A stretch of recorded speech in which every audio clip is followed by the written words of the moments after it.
নমস্কার বন্ধুরা, Pampa kitchen with village ফুডে সবাইকে অনেক অনেক স্বাগত। বন্ধুরা, আজ আমি আপনাদের 100% কার্যকরী একটি চায়ের রেসিপি আপনাদের সঙ্গে শেয়ার করব। আপনারা তো অনেক ধরনেরই চা খেয়ে দেখেছেন, তবে এইভাবে ভাজা চা কি কখনো খেয়ে দেখেছেন? এই চাটি একদম পারফেক্ট কালারযুক্ত হয়, স্বাদযুক্ত এবং অনেক বেশি কার্যকরী একটি চায়ের রেসিপি আপনাদের সঙ্গে আমি শেয়ার করছি। ওয়েদার চেঞ্জের সাথে সাথে অনেকেরই অনেক রকম শারীরিক সমস্যা হয়ে থাকে, তো সেইগুলো থেকে কিন্তু আপনারা অনেকটাই বিরত থাকতে পারবেন যদি এইভাবে চা বানিয়ে খেয়ে থাকেন। আর এইভাবে যদি এমনি নর্মাল দিনেও চা খাওয়া হয় তাহলে কিন্তু আপনাদের অনেক ধরনের রোগ প্রতিরোধ ক্ষমতা বাড়িয়ে দেবে। সম্পূর্ণ দেখতে থাকবেন, আপনাদের অনেক বেশি কাজে আসবে। পারফেক্ট কালারযুক্ত একটি চায়ের রেসিপি আজ আমি আপনাদের সঙ্গে শেয়ার করছি, সম্পূর্ণ দেখার অনুরোধ নিয়ে। তো প্রথমেই আমি একটি শিলপাটা নিয়ে নিয়েছি, আর এখানে আমি কিছুটা নিয়ে নিয়েছি আদা কুচি। তো এই আদাটা আমি একটু ভালো করে থেতো করে নেব। আদাটা আমার ভালো করে থেতো করে নেওয়া হয়ে গেছে, আমি একটি বাটির মধ্যে তুলে রেখে দেব। আর এখানে প্রায় হাফ ইঞ্চির মতন আমি আদাটা নিয়েছি। তারপরে একটি বাটি গ্যাসের ফ্লেমের ওপর বসিয়ে দিয়ে নিয়ে নিচ্ছি ওই পাত্রের মধ্যে 2.5 কাপের মতন জল।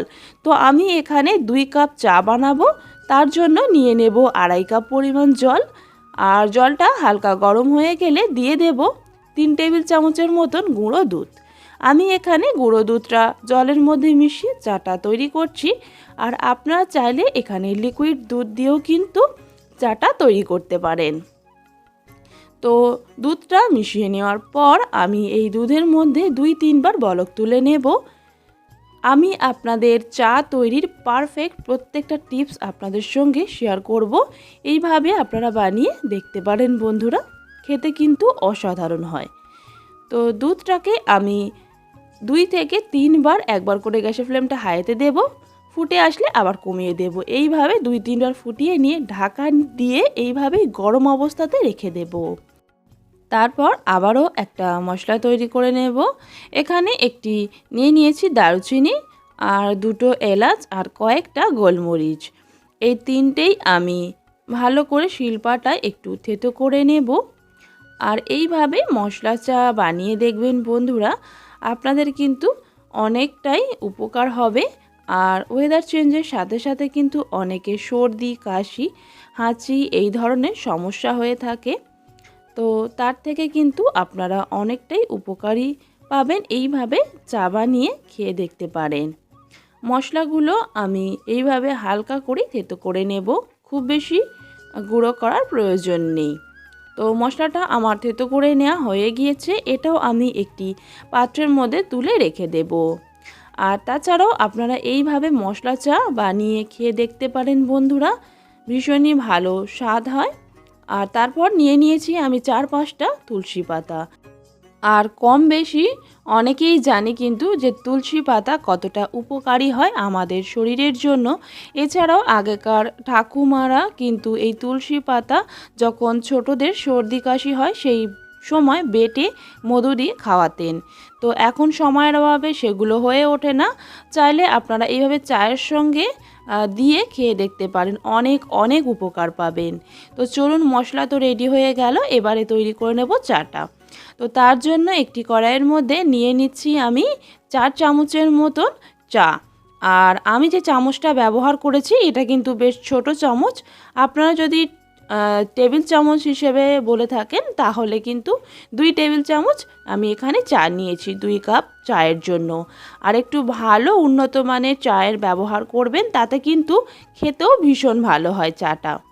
তো কয়েক সেকেন্ড আমি চাটা একটু ভেজে নেব। তারপরে এর মধ্যে দিয়ে দেব 2 টেবিল চামচের মতন চিনি 2 কাপ চায়ের জন্য। আর এটাই কিন্তু পারফেক্ট মিষ্টি হবে চাটি। আর আপনারা যদি মিষ্টি খেতে কম পছন্দ করেন তাহলে কিন্তু চিনির পরিমাণটা কমিয়েও দিতে পারেন। এবারে আমি চিনি আর চাটা ভালো করে কিছুক্ষণ আমি ভেজে নেব। যখন দেখব যে চিনি থেকে একটা লালচে কালার ছাড়তে শুরু করেছে, সেই সময় আমি যে গরম দুধটা রেডি করে রেখেছিলাম সেই 2.5 কাপ গরম দুধ এর মধ্যে দিয়ে দেব। আর আমি এখানে 2.5 কাপ দুধ ব্যবহার করেছি, কেননা চাটা আমি কিছুক্ষণ ফুটিয়ে নেব। তো ফোটানোর সাথে সাথে কিন্তু যে দুধের পরিমাণটা সেটা কিন্তু কমে যাবে, সেই জন্য 2.5 কাপ দুধ আমি ব্যবহার করলাম। তো ভালো করে আমি মিশিয়ে নিয়েছি। এবারে আমি যে আদাটা থেতো করে রেখেছিলাম সেটা দিয়ে আমি 2-1 বার বলক তুলে নেব ভালো করে। তো দেখুন আমার একবার ভালোভাবে ফুটে গিয়েছে। আর চা কিন্তু অনবরত এভাবে নাড়তে হয়। আদাটা দেওয়ার পর 1-2 বার ফুটিয়ে নেওয়া হয়ে যাওয়ার পর মশলাটাও দিয়ে দিলাম, এলাচ, দারচিনি, গোলমরিচ আর যে তুলসী পাতাটা থেতো করে রেখেছিলাম দিয়ে দেওয়ার পর কয়েক মিনিট ভালো করে ফুটিয়ে নেব। আর অনবরত এইভাবে নাড়তে থাকবো। পারফেক্ট ধাবার মতন এছাড়া বড় বড় চায়ের দোকানে স্বাদযুক্ত চা হওয়ার এটি হচ্ছে একটি ট্রিক্স, যে যতবার আপনারা দুধের চাটি ফোটাবেন ততবার কিন্তু অনবরত এইভাবে যে কোনো চামচ দিয়ে নাড়তে থাকবেন, তাহলে কিন্তু চায়ের স্বাদটা অনেক বেশি হয়।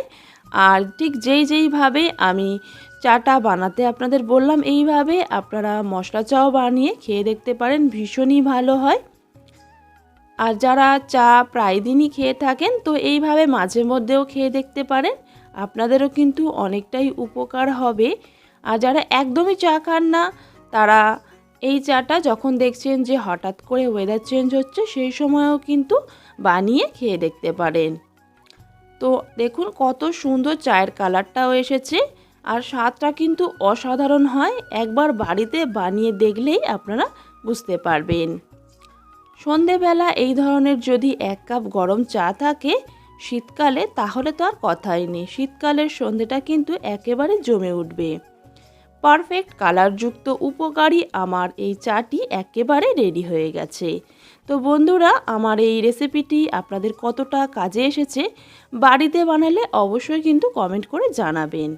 আর আমি এখানে 1 কাপ গরম চায়ের সাথে কয়েকটা বিস্কিট আর কিছুটা স্ন্যাক্স নিয়ে নিয়েছি খাওয়ার জন্য।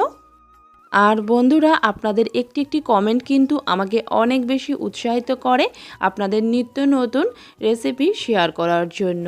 সবাই ভীষণ ভালো থাকবেন, সুস্থ থাকবেন আর অবশ্যই কিন্তু আমাকে পাশে রাখার অনুরোধ রইল।